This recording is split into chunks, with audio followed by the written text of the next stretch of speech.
që në fakt e njohim të gjithë shprehjen e të cilit u bë lajmotiv në çdo transmetim televiziv. Trim Gashin e kam në një lidhje të drejtë për drejtë live nga Prishtina, edhe pse duhet thënë që Kombëtarja e Kosovës e ka humbur tashmë shpresën për të qenë në botror. Trim, të përshëndes. Përshëndetje, mirëmbrëma. Mirëmbrëma. Dhe në fakt ne jena live, por mos na detyroj që të censurojmë fjalën, të lutem. Si ishte? Po të kishim fitu, e kishim bo një përshëndetje, a jemi live? Jo, mos e vazhdo, mos e bëj përshëndetjen. Si është atmosfera në Prishtinë pas këtij rezultati? Të thonë të drejtën, atmosfera nuk është festive, nuk është që ka në atmosferë, sepse normalisht jemi të zhgënjym, kemi pas shpresë që do kualifikohemi dhe do fitojmë ndeshjen, edhe pse patëm rast, mirë po fati nuk ishte në anën tonë, edhe pse Turqia është shumë ma e fortë, ashtu duke në teren, jeshtë edhe pat fatin që me një rezultat minimal me fitu. Si zakonisht mas humbjeve ne si popull kena qef me u shpërnda, edhe nuk është se kemi qef me vazhdu festën. Qyteti është i mbushur me njerëz, me musafir për Shqipërisë, Kosovës për gjitha qyteteve, po jemi të u shpërnda duke shku shtëpive. Fatkeqësi që edhe Shqipnia pas ka hup miqësorën, kështu që pas ka qenë nata jonë. Pas ka qenë nata e kundërshtarëve, me sa duket në fushë dhe jo nata jonë. Kosova në fakt nuk arriti dot suksesin në hapin e fundit drejt botrorit, por me kokën lart duhet thënë, Trim, pasi edhe arritja deri në këtë fazë konsiderohet sukses. Por dua të pyes se ndoshta çfarë penalizoi në këtë ndeshje? Me aq sa mundë me pas, se unë isha te pjesa e tifozëve, edhe zakonisht ne që renditemi te tribuna dhe tifozëve, pak me thonë e analizojmë ose e shohim ndeshjen. Koha ishte mjaft, kushtet atmosferike, besoj e kam penalizu frynte një herë madhe, edhe nuk e di, disi mungojnë është ta pak ai motivimi, si kurse në ndeshjet që i lujtëm si musafir në Sloveni dhe në Slovaki. Mu do personalisht që lojën e bënin pak ma qetë se në këto vende, si kur me pas fitoren në durët e tyne. Edhe Turqia një rast të vetmin e pat dhe ato e shfrytëzoi. Por ndryshe Kosova i pat 2-3 raste, edhe po nuk mujti me nxjerr një barazim të paktën. Që do thot ishte Turqia më favorite në këtë ndeshje të mbrëmjes së sotme? Në fushë?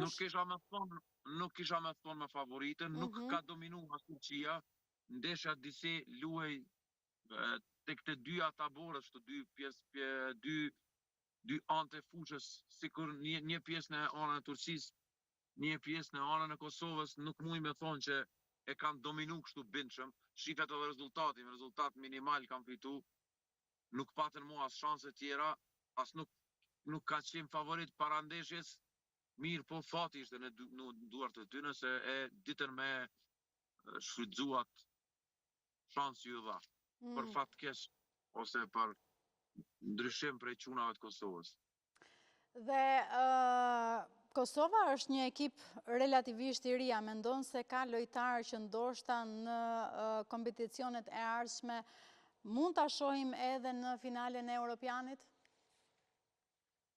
Kosova mendoj me kapacitetin që ka dhe me peshën e lojtarëve është dasht jetë edhe në kupën botnore, gjë që kishte qenë një bilet shumë e mirë për neve për me na njoft gjithë bota edhe në anën si popull edhe në anën politike, mos më thonë si shtet. Me fol edhe bota në gjuhën shqipe. Me fol në gjuhën shqipe mirë, po paktën me na pa në hartë. Ma e pak ta kish me qenë, që egzistojmë edhe na si popull. Dorën zemër me këtë ekip momentalisht që ka Kosova, ku për dallim prej viteve ma hershme, ku yjet kanë bo loj pavarësisht formës së tyre, Kosova ka një ekip shumë të mirë, shumë kompakt, edhe ku trajneri Poda është të ndjek një taktik të lojës që mos me u orientu ose mos me u fokusu e gjithë lojat e një lojtar pavarësisht nëse është yll lunë në një ekip të madh. Me fjalë tjera, gjithë ekipi i Kosovës janë yjet, gjithë po japin kontributin e vet në çdo ndeshje. Por po sonte që s'kam pas fat. Moj me thonë, nuk kam pas fat. U mundun shumë, kushtet atmosferike ishte breshër, binte shi, njëjtë kanë qenë edhe për Turqinë, mirë po nuk e di, ashtu po kom qef mi alon një faj, se s'po du me besu që kanë qenë më dop. Si tifoz që ke qenë në Fadil Vokri, por edhe në Air Albania, cila është ndeshja që të ka dhuruar ndoshta emocionin më të madh? Emocionin më të madh më ka dhënë ndeshja kundër Serbisë, pavarësisht që pas ndeshjes nuk pata një përvojë mirë po zakonisht ndeshjet e kombëtarëve shqiptare ngjallin më shumë emocion për krahasim prej këto të Kosovës që ka pas deri tash. Mirë po nuk muj me i nda, thjesht kisha dash me i nda këto dy përfaqësuese, këto dy kombëtare, që i kemi as shajta. Kombëtarën e Shqipërisë e përcjelli prej viteve 2003-2004, këtu intensivisht, kur kam qenë vetë 16 vjeç, për që kam një dashni tjetër për atë kombëtare. Si do i ndaje dashnim për kombëtarët? Po më futje me spes kjo, Mos të hym këtej. 100 njonës, 100 tjetrës.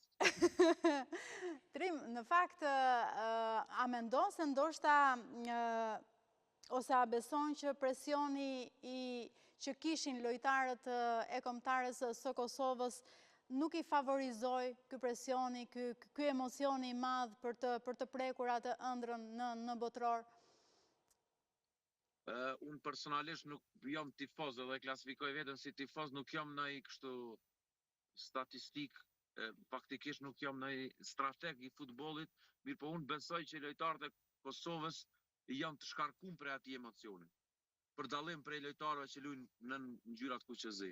Domthonë nuk e besoj, ato lojtarët e Kosovës janë shumë profesionistë. Edhe po të ishte Serbia në fushë, sepse një pjesë e tyre e konsiderueshme janë rritur jashtë edhe janë rrit si sportista profesionistë.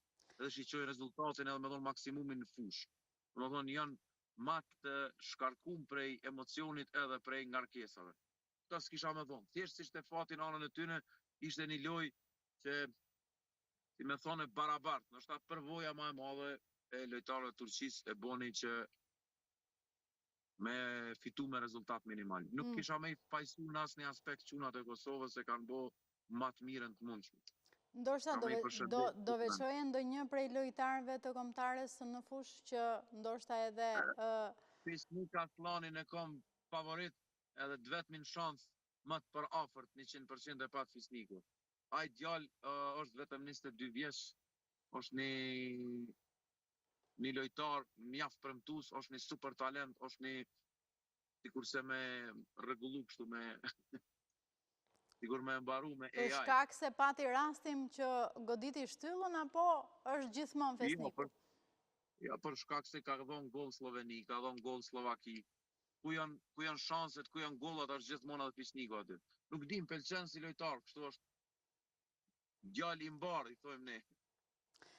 Dhe bëni shumë mirë. Unë të falenderoj shumë që të kisha në këtë lidhje të drejt për drejt. Nuk e di nëse ke diçka tjetër për të shtuar, ose çfarë pret ndoshta në të ardhmen për kombëtaren e Kosovës.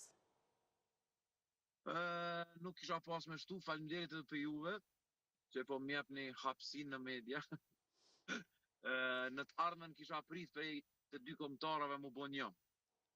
Kjo kishte me qenë dëshira jam, ose do me thonë ëndra jam. E qartë. Me pas një kombëtare. Faleminderit edhe një herë, Trim Gashi.